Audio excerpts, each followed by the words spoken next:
Bismillahirrahmanirrahim.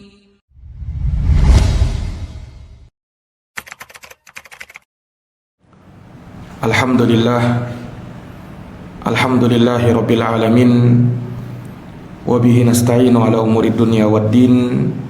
Asyhadu an la ilaha illallah wahdahu la syarikalah, ilahul awwalin wal akhirin, wa asyhadu anna Muhammadan abduhu wa rasuluh as-sadiqul amin, sallallahu alaihi wa ala alihi wa sahbihi wa man tabi'ahum bi ihsanin ila yaumiddin, wa sallama tasliman katsira, amma ba'd.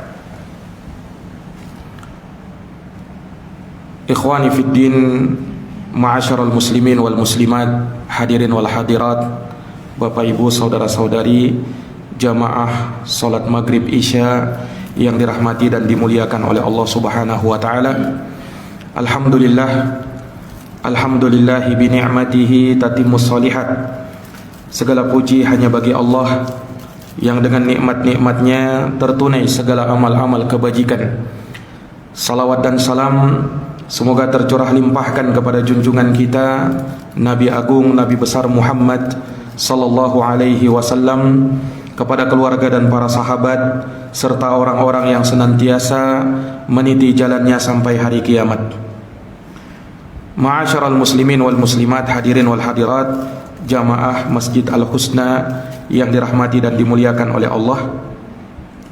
Pada malam hari ini dengan taufik dari Allah Subhanahu wa taala, kita dapat berkumpul di salah satu rumah dari rumahnya untuk kita bertafakuh di dalam agamanya, membaca ayat-ayat Al-Quran dan mendengarkan tafsir-tafsirnya, dengan harapan semoga Allah Subhanahu wa ta'ala senantiasa memberikan hidayah kepada kita melalui Al-Quran, dan semoga Allah senantiasa menyinari hati dan kalbu kita untuk senantiasa taat kepada Allah Subhanahu wa ta'ala. Amin ya rabbal alamin. Para hadirin yang dirahmati oleh Allah, kita masih dalam pembahasan tafsir suratul Fajr, di mana telah kita jelaskan sampai pada ayat yang ke-13, yang mana di ayat itu Allah Subhanahu wa ta'ala menjelaskan bagaimana kesudahan orang-orang yang tidak beriman, yang durhaka terhadap Nabi dan Rasul Allah Subhanahu wa ta'ala. Fasabba alaihim rabbuka sawta azab, maka Tuhanmu menimpakan kepada mereka cambuk azab. Ya. Kemudian setelahnya di ayat yang ke-14 Allah Subhanahu wa ta'ala tegaskan, inna rabbaka labil mirsad, sungguh Tuhanmu benar-benar mengawasimu. Ya. Ayat yang ke-14 ini adalah ayat yang istimewa di dalam surat Al-Fajr ini. Sebab kenapa?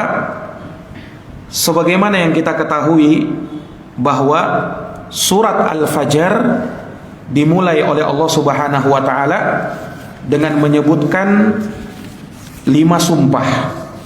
Iya. Allah Subhanahu wa ta'ala tegaskan, wal fajr walayalin ashar wasyaf'i wal watar wal laili idha yasar. Ada 5 sumpah. Dan sebagaimana yang kita ketahui bersama, yang namanya sumpah didatangkan untuk menguatkan sesuatu. Ada yang Allah ingin tegaskan, ada yang Allah ingin tekankan. Apa itu? Menurut penafsiran sebagian ulama, dan ini yang disebutkan oleh sahabat Ibnu Mas'ud dan yang dipilih oleh Imam Al-Baghawi di dalam tafsirnya, bahwa sumpah-sumpah di awal surat Al-Fajr untuk menegaskan ayat yang ke-14 ini. Iya, setelah Allah bersumpah demi waktu fajar dan demi malam, kemudian demi yang genap dan yang ganjil,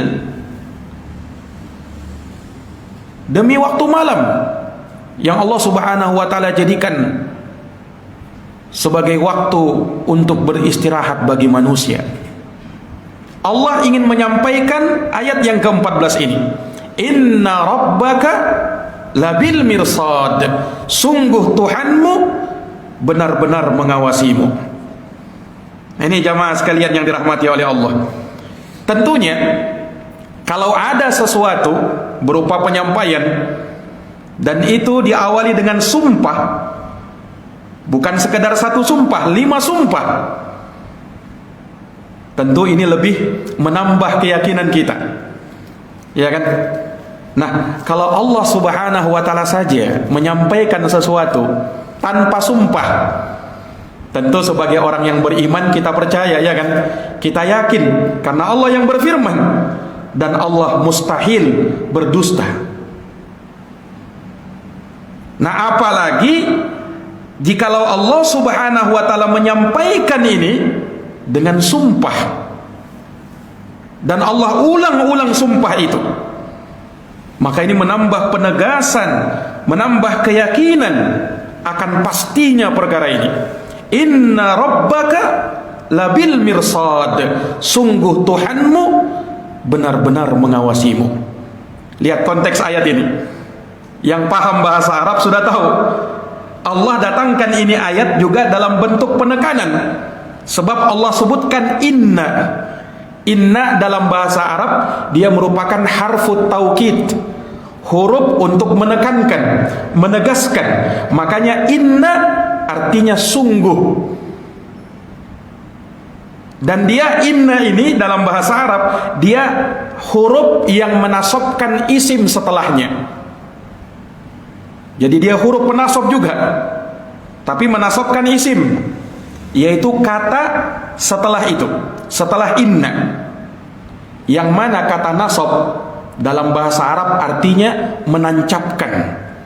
Jadi kalau ada orang Arab ingin menancapkan sesuatu, kemudian betul-betul tertanam sehingga tidak goyang, namanya nasaba syai'. Dia menancapkan sesuatu itu. Nah, ini makna inna. Jadi Allah tegaskan inna, sungguh, tidak main-main ini. Kemudian apa lagi? Tuhanmu rabbaka, ini yang dimansubnya, labil mirsad. Nah, kemudian lam di situ juga sama, lamut taukid juga, tambah menekankan lagi. Makanya kita artikan sungguh Tuhanmu benar-benar. Nah, benar-benar itu kan penguat itu. Labil mirsad, benar-benar mengawasi kamu. Subhanallah. Ayat ini datang dengan penekanan demi penekanan. Tidak lain dan tidak bukan untuk menambah keyakinan kita. Artinya jangan sampai kau ragu. Ini pasti ini. Betul-betul Allah mengawasi kalian. Dan jangan kalian ragu dengan hal tersebut. Allah Subhanahu wa taala mengawasi semua ucapan kalian, segala yang ada di dalam diri kalian, bisik hati kalian, amalan-amalan kalian. Allah awasi, Allah tahu, Allah Subhanahu wa taala melihatnya. Apa sekedar itu? Allah sekedar tahu, Allah sekedar lihat, Allah sekedar mengawasi? Oh tidak. Allah awasi, Allah lihat, Allah tahu amalan kita, untuk Allah berikan balasan yang setimpal. Ini jamaah sekalian yang dirahmati oleh Allah. Jadi Allah balas semua amal kita, entah itu amal kebaikan atau amal keburukan. Allah balas dengan balasan yang setimpal. Ini jamaah sekalian yang dirahmati dan dimuliakan oleh Allah. Maka jangan berpikir bahwa semua yang ada di dunia ini tidak ada balasannya. Memang betul, kata sebagian orang, hidup itu kan pilihan. Siapa yang mau beriman silahkan, siapa yang mau kafir silahkan, siapa yang mau berbaik ya, siapa yang tidak baik ya silahkan. Hidup pilihan. Tapi ingat, setiap yang kita pilih pasti ada konsekuensinya. Kamu bebas untuk memilih beriman atau tidak beriman, kafir atau tidak kafir. Tapi semua pilihan kita akan ada konsekuensi, akan ada balasan, dan Allah membalas sesuai dengan amal perbuatan manusia. Ini jamaah sekalian yang dirahmati dan dimuliakan oleh Allah Subhanahu wa taala. Iya. Maka sebagaimana Allah Subhanahu wa taala telah menceritakan umat-umat terdahulu, bagaimana telah kita kisahkan kaum Ad, kaum Tsamud, Fir'aun dengan kaumnya yang kafir kepada Allah Subhanahu wa taala. Mereka hidup dengan bergelimangan harta, kekuasaan, kekayaan, tetapi kesudahan mereka berakhir dengan kebinasaan. Ini jamaah sekalian yang dirahmati oleh Allah. Sebab apa? Inna rabbaka labil mirsad. Tuhanmu betul-betul mengawasi kamu. Iya. Rabbmu betul-betul mengawasi dan melihat segala amal perbuatan kamu. Ini sebagai hiburan bagi orang-orang yang beriman, sehingga jangan membuat mereka bersedih dengan apa yang menimpa mereka pada saat ini di dunia, dengan orang-orang yang menzolimi mereka tatkala di dunia. Sebab kalau tidak selesai di dunia, kalau orang tersebut bebas dari pengadilan dunia, masih ada pengadilan akhirat. Dan pengadilan akhirat, maka pengadilan yang ditegakkan oleh Allah Subhanahu wa taala, Allah menegakkan pengadilannya dengan seadil-adilnya.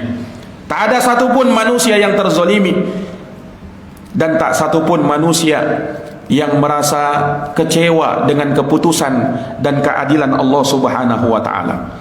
Sebab Allah adalah hakim yang seadil-adilnya. Ini jamaah sekalian. Dan sekaligus ini peringatan, ini ancaman bagi orang-orang kafir kepada Allah Subhanahu wa taala, bagi orang-orang yang durhaka kepada Allah Subhanahu wa taala, bagi mereka yang tidak beriman kepada Allah, menempuh jalannya orang-orang kafir, orang-orang musyrikin yang tidak beriman kepada Allah, memusuhi Rasulullah, memerangi Rasulullah sallallahu alaihi wasallam bersama pengikutnya. Ingat, Allah Subhanahu wa taala labil mirsad, benar-benar mengawasi kamu. Allah tidak tinggal diam terhadap orang-orang yang melampaui batas, yang berbuat kesewenang-wenangan, yang takabur, yang sombong. Kelak Allah akan balas, kelak Allah akan berikan hukuman. Makanya dalam Quran Allah berfirman, wala tahsabannallaha ghafilan amma ya'maludz zalimun, innama yuakhiruhum liyaumin tashkhasu fihil absar. Kata Allah Subhanahu wa taala, dan janganlah kamu menyangka Allah Subhanahu wa taala lalai dari apa yang dilakukan oleh orang-orang yang zalim itu. Sesungguhnya Allah hanya memberi tangguh kepada mereka pada hari tatkala semua mata-mata terbelalak pada hari itu, pada hari kiamat. Tunggu balasannya. Ibnu Abbas radhiyallahu anhuma ketika menafsirkan ayat ini, beliau mengatakan, yasma'u wa yara. Allah melihat amal perbuatan kalian, Allah mengetahui dan mendengarkan hal tersebut, yakni yarsudu khalqahu, Allah mengawasi makhluknya, fima ya'malun, terhadap apa yang mereka lakukan, wa yujazi kullan bisaihi, dan Allah balas seluruhnya sesuai dengan amal perbuatannya, fid dunya wal akhirah, di dunia dan di akhirat. Wa sayu'radul khalaiq kulluhum alaihi fayahkumu fihim bi'adlih. Kemudian kata Ibnu Abbas, Allah Subhanahu wa taala akan memampangkan seluruh makhluk-makhluknya, lalu Allah putuskan keputusan mereka dengan seadil-adilnya. Ini jamaah sekalian yang dirahmati dan dimuliakan oleh Allah Subhanahu wa taala. Iya, maka ini peringatan jamaah sekalian terhadap orang-orang yang mereka senantiasa jauh dari perintah Allah, kepada orang-orang yang berusaha menjauh dari peringatan-peringatan yang disampaikan oleh Rasul-Rasul Allah Subhanahu wa taala, sebab sudah ada pelajaran sebelumnya. Afalam yasiru fil ard, Allah katakan, tidakkah mereka berjalan di muka bumi, fayanduru kaifa kana akibatul ladina min qablihim, kemudian dia melihat bagaimana kesudahan orang-orang yang sebelum mereka, umat-umat sebelum mereka. Dammarallahu alaihim, Allah hancurkan, Allah binasakan mereka. walil kafirina amsaluha, dan orang-orang kafir jikalau mereka berbuat sama seperti itu juga akan menimpa mereka apa yang menimpa umat terdahulu. Nabi Syuaib ketika mengingatkan kaumnya, Nabi Syuaib mengatakan, wa ya qaumi, wahai kaumku, la yajrimannakum syiqaqi, jangan sampai permusuhan, perselisihan antara aku dengan kamu membuat kalian berbuat dan jatuh dalam perbuatan dosa. Nabi Syuaib berkata, ayyusibakum mislu ma asaba qauma Nuh, sebab nanti akan menimpa kalian semisal apa yang menimpa kaum Nuh, atau kaum Hud, atau kaum Hud yaitu kaum Ad, atau kaum Saleh, atau kaumnya Nabi Saleh yaitu kaum Thamud. Kemudian Allah katakan, wa ma qauma Lutin minkum biba'id, dan sungguh kaumnya Nabi Lut itu tidak jauh beritanya dari kalian. Artinya kalian sudah mendengarkan sunnatullah, Allah berlakukan kepada mereka-mereka yang zalim pasti dibinasakan oleh Allah Subhanahu wa taala kalau mereka tidak bersegera untuk bertaubat dan memperbaiki dirinya. Ini jamaah sekalian yang dirahmati dan dimuliakan oleh Allah Subhanahu wa taala. Lihat bagaimana Allah Subhanahu wa taala mengingatkan manusia, dan Allah Subhanahu wa taala qabatullah, merasa diawasi oleh Allah Subhanahu wa taala. Ini ibadah yang mulia. Tatkala seorang merasa diawasi oleh Allah di dalam hidupnya, di dalam ucapannya, di dalam amalannya, dan ini derajat yang paling tinggi di dalam agama, yaitu darajatul ihsan. Karena dalam agama itu ulama mengatakan ada 3 tingkatan. Iman, Islam paling rendahnya, iman, ihsan. Orangnya muslim, mukmin, muhsin. Yang paling tingginya muhsin. Sebab orang yang beriman sudah pasti Islam, tapi belum tentu muhsin. Dan orang yang ihsan, berada pada derajat ihsan, sudah pasti Islam, sudah pasti iman. Makanya disebutkan dalam Quran itu, dalam surat Al-Hujarat, wa qalatil a'rabu amanna. Orang-orang Arab Baduy itu mengatakan kami telah beriman. Qul lam tu'minu, katakan wahai Muhammad, kalian belum beriman. Walakin qulu aslamna, tapi katakanlah kami sudah berislam. Kenapa? Karena derajat iman lebih tinggi. Walamma yadkhulul imanu fi qulubikum, sebab iman itu belum merasuk ke dalam hati kalian. Kalian baru Islam, belum beriman. Derajat iman lebih tinggi. Nah, di atasnya iman itulah derajat ihsan. Ini jamaah sekalian yang dirahmati oleh Allah. Ihsan secara bahasa artinya berbuat baik, lawan dari berbuat buruk. Nah, kalau diartikan ihsan berbuat baik, secara umum kita diperintahkan berbuat baik. Wa ahsinu innallaha yuhibbul muhsinin. Berbuat baiklah kalian, berbuat ihsanlah kalian, sebab Allah suka kepada orang-orang yang berbuat ihsan, yaitu berbuat kebaikan. Entah dengan hartanya, entah dengan ilmunya, entah dengan kedudukan dan jabatannya, entah dengan anggota badannya, dia bantu manusia, dia ringankan beban manusia. Dia ajari manusia kebaikan, dia ajari manusia agama Allah Subhanahu wa taala. Dia mudahkan segala urusan-urusan manusia. Dia bantu dia. Ini ihsan namanya. Dan Allah Subhanahu wa taala memerintahkan untuk berbuat ihsan kepada segala sesuatu. Innallaha katabal ihsana ala kulli syai'. Sungguh Allah telah memerintahkan untuk berbuat ihsan kepada segala sesuatu. Ini kalau ihsan diartikan dengan maknanya secara bahasa berbuat baik. Tapi di sana ihsan juga bermakna seseorang yang beramal, melakukan ibadah ikhlas karena Allah dan sesuai tuntunan Rasulullah sallallahu alaihi wasallam. Ini juga ihsan. Makanya dalam Quran, dalam surat Al-Mulk, Allah Subhanahu wa taala berfirman, "Alladzi khalaqal mauta wal hayata liyabluwakum ayyukum ahsanu amala." Dialah Allah yang menciptakan kematian dan kehidupan. Untuk apa? Untuk menguji kalian. Ayyukum ahsanu amala, siapa di antara kalian yang paling ahsan amalannya. Kata Imam Fudail bin Iyad, yang paling ahsan amalannya yakni akhlasuhu wa aswabuh, yang paling ikhlasnya dan paling benarnya.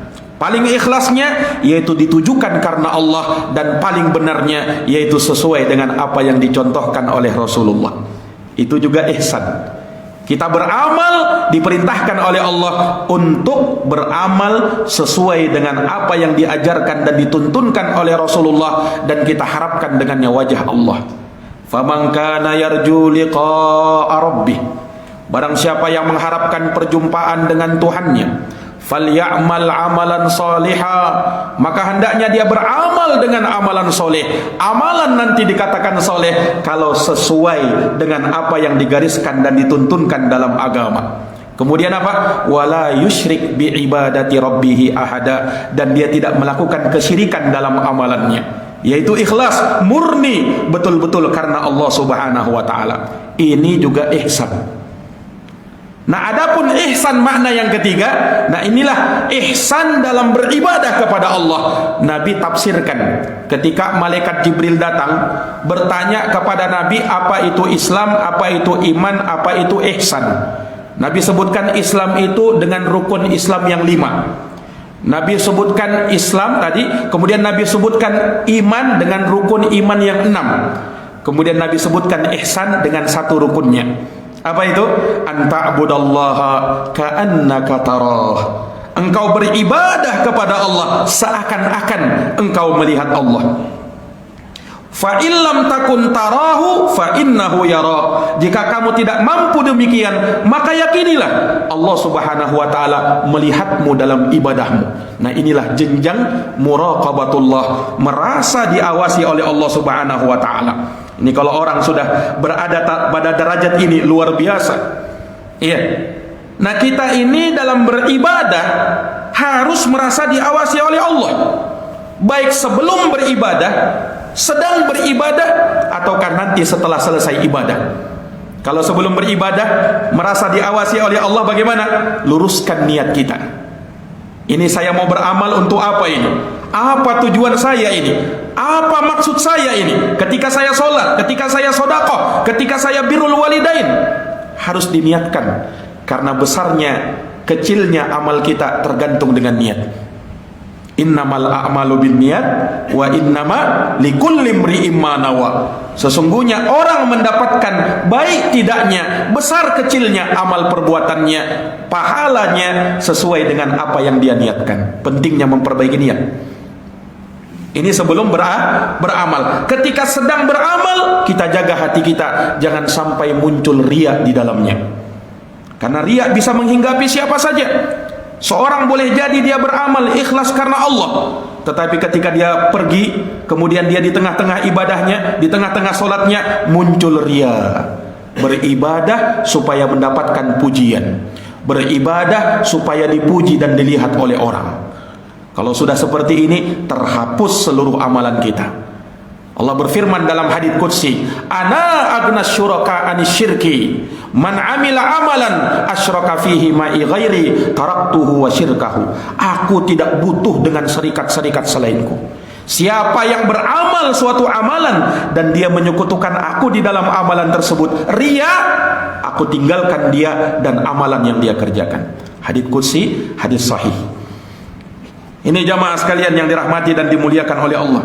Maka ketika kita sedang beribadah, jaga niat ini, jangan sampai muncul riya. Kalau ada perasaan itu, tepis dia, kemudian konsentrasi untuk beribadah. Saya ini beribadah untuk karena Allah, betul-betul saya berikan karena Allah. Kemudian setelah beribadah, penyakit yang bisa muncul ujub, merasa bangga. Ini penyakit yang bisa muncul ketika dia selesai beribadah. Apa perasaan? Oh, saya sudah melakukan yang besar ini, saya sudah hebat ini, sehingga muncul apa? Perasaan bangga, perasaan merasa sudah cukup. Nah, kalau sudah seperti ini, ya bahaya. Ini juga bisa menghapuskan amalan, sebab muncul ujub, merasa bangga, merasa hebat, dan dari sana muncul lagi penyakit yang lain. Apa? Kesombongan. Sombong dia melihat orang lain tidak beramal seperti amalan dia. Ini belum seberapa dengan amalan yang saya lakukan. Saya lebih besar, saya lebih hebat. Ujub. Kita jaga amalan kita, Pak, jangan sampai muncul sifat ini. Ini para jamaah sekalian yang dirahmati oleh Allah, semuanya dari perasaan muraqabatullah, merasa diawasi oleh Allah Subhanahu wa taala. Luar biasa. Kalau orang sudah punya sifat ini, Pak, dunia dan akhiratnya seluruhnya baik.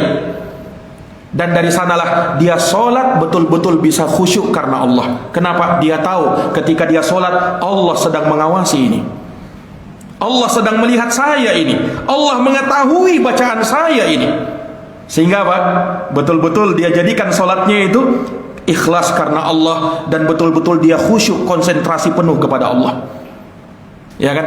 Sama seperti kita di dunia, kita bekerja, ya, kemudian ada CCTV yang mengawasi kita. Yang CCTV-nya sambung kepada atasan kita, langsung dilihat atasan kita. Apa yang kita lakukan dalam amalan kita itu, dalam pekerjaan kita, sungguh-sungguh, ya kan? Kenapa? Ada CCTV soalnya. Bahaya kalau saya bekerja main-main ini. Subhanallah, itu baru manusia. Kita sudah khawatirnya minta ampun, dunia lagi. Nah, sementara Allah, ya, bukan lagi CCTV. Nah, kalau CCTV masih terbatas sesuai yang dilihat oleh CCTV itu. Tapi kalau Allah Subhanahu wa taala, ada enggak yang terlihat, yang tertutup dari pandangan Allah? Tidak ada, jamaah sekalian yang dirahmati dan dimuliakan oleh Allah Subhanahu wa taala. Inilah yang melahirkan apa? Kekhusyuan dalam beribadah kepada Allah Subhanahu wa taala, merasa diawasi oleh Allah. Baik akhiratnya, baik agamanya, baik pula dunianya. Sebab kalau dia mau melakukan maksiat, ya, dia bekerja mau korupsi misalnya, dia tahu, dia sadar Allah melihat dia, Allah mengawasi dia, tidak berani dia korupsi. Subhanallah, kalau semua orang sadar akan hal ini, ya, bekerja seperti ini, takut korupsi, tidak butuh lagi manusia dengan KPK. Kenapa? Ya, Allah yang mengawasi, Allah yang tahu, Allah yang lihat. Ya, kalau KPK mungkin masih terbatas, sesuai dengan keterbatasannya sebagai manusia. Itu pun sudah ada KPK, tapi masih ada juga yang OTT. Ya kan? Subhanallah. Ini jamaah sekalian yang dirahmati oleh Allah. Nah, makanya pentingnya memunculkan kesadaran kita kepada Allah Subhanahu wa taala. Manusia itu bisa menjadi baik bukan dengan keberadaan manusia yang lain, tapi manusia itu menjadi baik manakala dia sadar Allah sedang mengawasi dia. Lihat para sahabat Nabi SAW, mereka menjadi orang yang terbaik bukan karena mereka merasa diawasi oleh orang lain, tapi mereka merasa diawasi oleh Allah Subhanahu wa taala. Maka mereka menjadi manusia yang termulia di sisi Allah Subhanahu wa taala. Kalau orang sudah punya sifat ini, tidak akan berani melakukan perbuatan-perbuatan maksiat, mencuri, ya, melakukan perbuatan-perbuatan yang dimurkai oleh Allah, atau perbuatan keji, berzina, berselingkuh. Tidak berani dia. Kenapa? Allah mengawasi dia. Mungkin kita takut ketika kita bersama pasangan kita, tidak berani selingkuh. Tapi kalau tidak ada pasangan kita, nah, pada sebagian orang yang berpikiran jahat, mungkin terbersit hal itu. Tapi kalau orang yang punya muraqabatullah, merasa diawasi oleh Allah, ada orang, tidak ada orang, sama saja bagi dia. Ini jamaah sekalian, sebab kadang ada manusia yang merasa takut dengan manusia, tapi tidak takut kepada Allah. Ada manusia yang merasa malu kalau bersama dengan manusia yang lain, tapi tidak malu kepada Allah Subhanahu wa taala. Ini para jamaah yang dirahmati dan dimuliakan oleh Allah.